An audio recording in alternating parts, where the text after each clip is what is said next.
Are you looking for the perfect work and play rig? This Chevy 2500 behind me could be exactly that. With the Norweld tray on the back, the full Big Dog Builds catalogue in the cab itself, this thing's got under-seat battery power, it's got the works. We'll go for a full walk around now and I'll show you why this could be the rig in your driveway.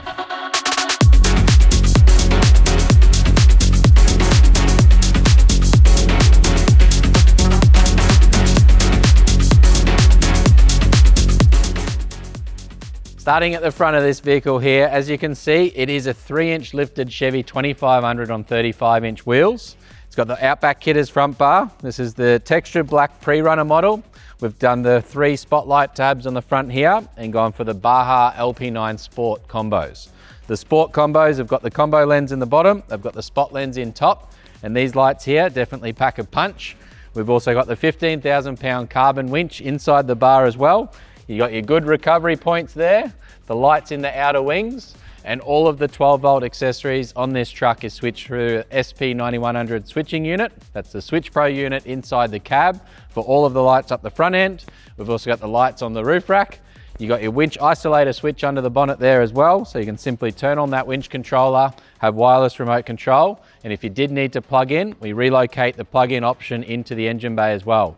If you're stuck out in the desert, some companies go the cheap way, they don't relocate the plug-in module. We always do the best job here at Big Dog Builds and make sure that if you are stuck, you can actually plug in the winch controller.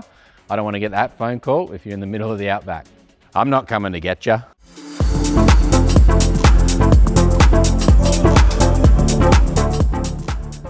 When it comes to the suspension, wheel and tyre combination, the most popular suspension option by far is the BDS 3-inch suspension kit for these Chevy 2500s. You've got full adjustability, as I've said in multiple videos, up there in the shock absorbers themselves. Simply reach in there, you got both low speed and high speed adjustability. And the Nitto Ridge Grappler, massive 1800 kilos per tyre in a 35, 12.5, 18. These hybrid tyres are fast becoming one of the most popular ones through the workshop. And then we've got the KMC forged monoblock wheel. 1849 kilos per wheel load rating. You got your apex valves there to be able to deflate those ones in a heartbeat. The machine finish for here, quite limited. We've got plenty of black options, just hit the docks, and we're ready to rumble with this 18x9 -12 fitment. The -12 fitment pumps outside that guard a little bit. So we've gone for the color-coded bushwhacker flares on the front here.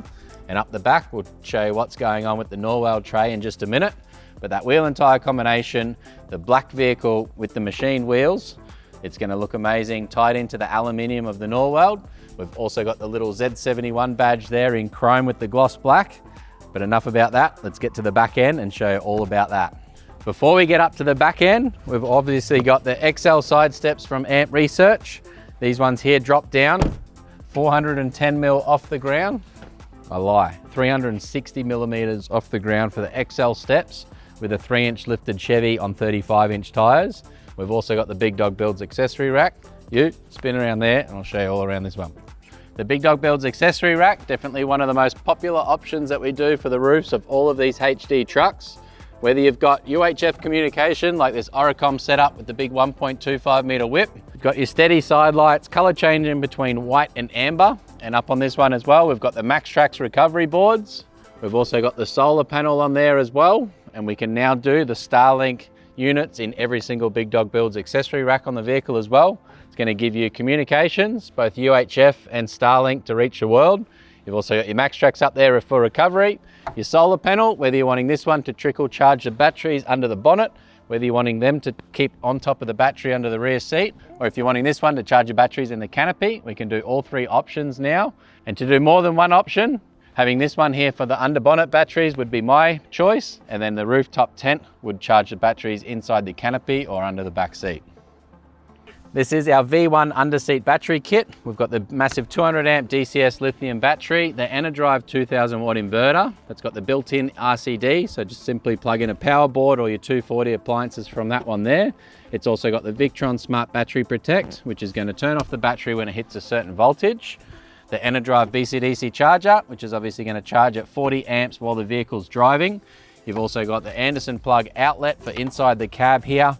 Got a little phone charging station on the side there, so you can simply charge up the phones while the vehicle's off. This one here's got a little bit of extra length, so it will fit all the way into the front seat for a little travel buddy fridge or something along those lines. Or we can shorten that one up or mount the Anderson plug on the front if needed as well. This battery kit's going to have a cover put on it in a minute. And we've also got the Norweld little goodie bag in the back there. What are the team supplying? Looks like a spare wheel rod. So the spare wheels will go on the headboard of the tray. Well, we'll get into that one in just a second. But before we do that, we've also got the OEM replacement fuel tank. That's a 210 litre fuel tank underneath the tray itself. It's going to give you around 1,000 kilometres of distance there. We've also got the Boss triple bellow airbags at the rear here, obviously with the Fox shocks and the big leaf spring reset, which is going to give you a massive 5828 kilo GVM in this package itself.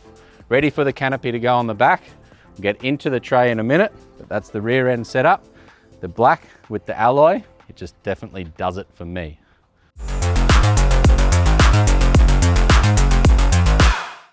When it comes to the Norweld Elite tray, the black with the aluminium looks amazing. This whole vehicle just ties in this tray. I think this combination is going to become very, very popular very quickly. It's got the extended flared guards because we have gone for the -12 fitment with the bigger mud flaps up the back there.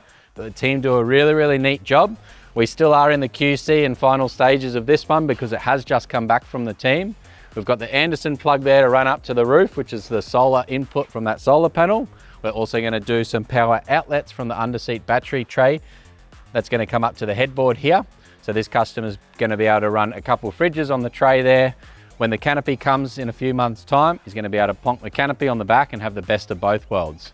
A massive Norweld canopy on the rear with its own battery storage, as well as the Big Dog Build's underseat battery. But just like this style here, with the canopy removed, we've got just under 2-ton payload to play with. It's a huge ute back to do it. And then we've also got the headboard for the fridges, whether you're wanting to do 240 volt appliances, cook up a barbecue on the back there, you can do it through an induction cooker from that underseat battery setup. I've done about 16 bacon and egg burgers for a big group before off my one there, so that's definitely the way to go. You can feed an army from that underseat battery setup through an induction cooktop. You just got to make sure that you don't blow the thing up and go over 2000 watts. So there's some pretty decent cooktops out there to do that from. I'll have to get into one of those ones in a bit of a cook up. No good at the cook ups there. I'm good for roasts. Let it sit there for 8 hours, but not the fast cook ups. I've got a couple chefs that we know. That's where we'll come in there. Justin knows a good chef from Trip in a Van. This is the same tray setup as Trip in a Van. It's got the Elite tray. This is what his one would have looked like if it stayed black, but stay tuned very shortly for that one to come out for stage 2. The under tray toolboxes, we've got these toolboxes here. As we know with Norweld, everything is about quality, simplicity and durability. That one there, the swing doors, they're not going to swing with a gust of wind. They momentary doors. I don't know what those fancy latches are called. I'll have to ask Isaac again there. That one's on the front. Little one at the back here as well. That one swings downwards. So there you go, nice and neat. Solid setups where you're putting recovery gear or tools or anything like that. That one can go in there. The tray's also got a 58 litre poly water tank on there as well. So you've got the gravity fed water tank with the water outlet. And up the back here, we'll swing around and get into the trundle drawer. The trundle drawer at the back of these Norwelds is definitely nice and durable. It's all about the heavy duty runners. These things are definitely solid. This one's got a little prep table on there as well. You can slide forward, slide back. If you put your recovery gear in there, it's got the durable mat in there as well. Just everything, like I say with Norweld, is nice and strong. With the tray, you've also got your drop sides. Obviously they're color coded on this one here. You've got the full length sides and the rear tailgate as well. So you can simply pop these ones off. You've got your durable tie down rails on the sides there for the gear on the back of the tray. When the canopy comes, depending on the size of the canopy, if you've got a 3/4 canopy, you can also buy extra 2 sides and run that little tray section at the back for dirty gear area. Not too sure what this customer's getting there. I'm looking forward to seeing it for stage 2. But as we swing around to the back here, it's ready for a Jenny hitch combo to pop on the rear. We've also got the grey and red Anderson outlets. So the grey Anderson plug's a 50 amp rated Anderson plug only while the vehicle's driving. And then we've got the red Anderson plug direct to battery. Some trailers need them. We do it as a standard anyway. And then you've obviously got your 12 pin trailer plug on there as well. That's standard from GMSV. Norweld also relocate the GMSV little camera plugs as well. So if your van has got the GMSV camera kit in it, you can simply plug into those ones there and have that camera through the screen inside the vehicle. That's a handy setup. If you've got a van, guys, I really recommend getting the GMSV camera kit and getting someone to pop it on the van. If you've got a van on order, some of the big caravan manufacturers now are getting up to speed. You can order in the GMSV camera kits and get that put onto the van from the get-go. If you wanted to double it up as well and run something like a Safety Dave setup, if your mate with a Land Cruiser wants to struggle and grab the caravan and tow it away for a weekend, he'll probably need the clip-on Safety Dave mirror. But for this one here, the GMSV camera combo is definitely the way to go. Last but not least, we'll talk about the GVM. The GCM is still 12.5 tonne or thereabouts from GMSV for the Chevy 2500. And for the GVM, we've done the leaf spring reset, the wheels, the tyres, the airbags in the back end. So the engineer's happy to get this one up to 58.28 kilo GVM. It's a massive 2 tonne payload over the standard vehicle. By adding a few little additions like the roof rack, the suspension, the wheels, the tyres, I still need to get one of these things weighed one day. I'm super curious to see what this thing weighs, but it'll come in probably around the 1900 kilos of payload, even with the vehicle how it sits right now. So when you put passengers on board, you fill that fuel tank up with 210 litres, and you also put the van weight on the back end. You've still got decent payload to use this one as a work ute. And if you want to play, pop the canopy on the back and you can go away for a big trip with the family. If you like this video, guys, check this one out here. And to see these things boogie up the beach, this one here is one to watch as well.